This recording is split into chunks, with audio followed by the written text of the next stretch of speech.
like, wrong in the head. He just went like... A transition is a cut between two scenes, primarily used to allow the audience to zipline from one storyline or character to another. We've seen tremendous uses of the transition, in particular the Bone and Kubrick's 2001: A Space Odyssey. If done correctly, a transition can help keep a strong pace and thematic relevance in any film or television series. What I want to focus on today is the art of the transition through the prism of Stranger Things, Netflix's latest hit television series. Because yes, there is an art to a transition. I have lost count of how many films and TV shows just lodge in a fade or dissolve or simply cut between scenes, and while it's not bad per se, it shows a lack of creativity and sometimes disconnects the audience from the story subconsciously. To talk about transition in Stranger Things, I want to break this up into three categories: sound, imagery, and foreshadowing. I think the easiest foray to commence with is sound, so let's get into it. There are various examples scattered throughout the 8 episodes of Stranger Things, but between episodes 2 and 4 is where sound-based transitions are executed most heavily and to the strongest effect. There's simple ones like Hopper's car starting up and then Mike's waffles popping out of the toaster.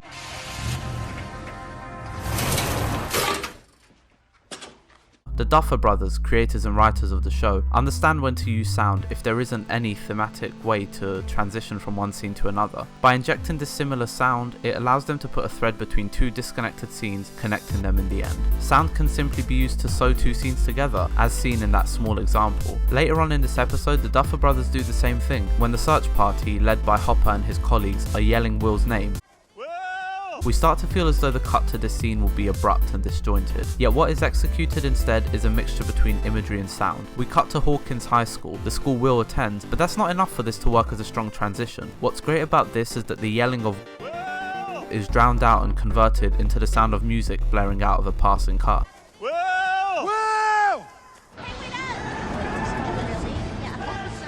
It helps connect a bridge between the search party scene and what is about to be a scene where Jonathan staples posters about his missing brother to a notice board. Sometimes though, sound through transitions can simply act as a way to tell you a story in the space of mere seconds. Dialogue is not conducive to understanding anything if the transition is done perfectly, and this is presented to us when Jonathan is driving to his father's house. His somber look into the distance is awoken by the clashes, should I stay or should I go?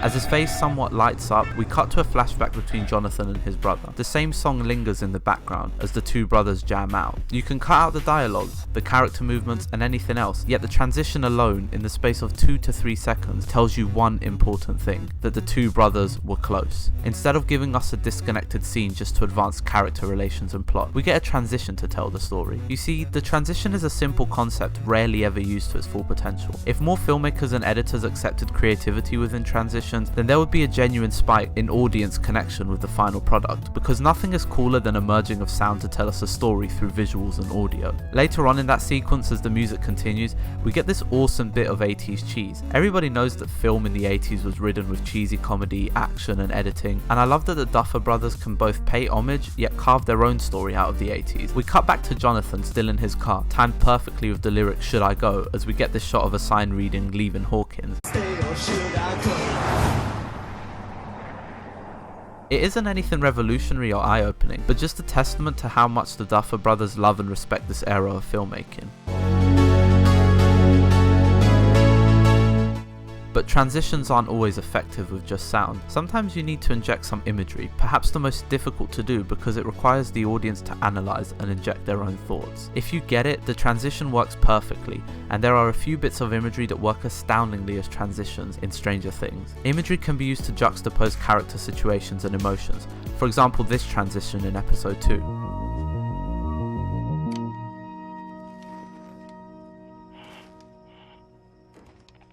The light in the forest represents the glimmer of hope in finding Will, whereas the transition exposes us to this soft light that emits warmth and comfort to a scene in which Elle is sat in her little corner. Both kids are lost, with various people searching for them, but the presentation of light is extremely contrasting. My favourite transition in the entire series though arrives in episode 3. It's perfectly executed, emitting a haunting and saddening concoction of emotions. As Elle watches TV for what we can only assume is the first time, We see her face light up as she stops on an episode of He-Man. Her emotions quickly switch as we enter a flashback where various wires are connected to her head. Scientists watch her from behind a glass window, and we get this fascinating image and comparison between the two scenes. The wires connected to her head resemble the wires required to enable a television set in the 80s to work, and the scientists watching on is a clear comparison between an audience watching TV. They see Elle as a form of entertainment for their tests, but this transition enables us to learn more about Elle's past, sure, but it also critiques our society and how children can be at the mercy of horrible, exploitative adults. In keeping with this third episode though, we are presented with another strong image. This one is the truest essence of an image, as our retinas burst of colour and vibrancy within that palette. Jonathan is in a photo development room with gloomy shades of black and red surrounding him. The camera zooms into and focuses on this light bulb emitting red light. The transition is then injected as we cut to a red light bulb in Jonathan's house. Here though, things are contrastingly brighter than the photo development room, and while the visuals are enticing, the transition works as another bit of character development and comparison. The house being lit up represents Joyce's attempt to connect with Will by using her maternal instinct, whereas the darkness in Jonathan's photo development room promotes this idea of revenge and intrusion. The contrast of dark and bright presented to us through that transition essentially enables the audience to see how two different people deal with grief, fear, and desperation. Another strong image is presented to us as well toward the latter stages of episode 5. Elle's tears are juxtaposed of her time spent in the tank, exploring the upside down. The reason that this transition is so powerful is because it allows us to seamlessly transition from past to present in the drop of a tear. It's another keyhole into her past that would seem abrupt without the juxtaposed imagery. In fact, there is a theme that channels itself throughout this entire series. Whenever we get a flashback of Elle's past, it's always presented to the audience with a transition that makes thematic sense and works as a comparative image. It's pure art, there's no other way to put it. If the Duffers had just decided to cut these scenes with a fade or dissolve, the images would not carry the impact that they do. The audience would not build as much of an intense connection with the characters. The art and power of the transition is understated by many, but it truly affects audience emotion toward the final product. Transitions used as a means of foreshadowing is tough to do, since it requires hindsight and audience memory. Rarely do you pick up on the effect of it on your first time watching, but when you go back you truly appreciate the brilliance of it, and Stranger Things is a fine example of that. The most poignant and effective use of foreshadowing is seen in episode 5, as Steve attempts to patch up his relationship with Nancy. She is seen swinging a bat throughout the entire sequence, with that thwack sound booming loudly. The violent imagery of it all is then ended with one final swing of the bat.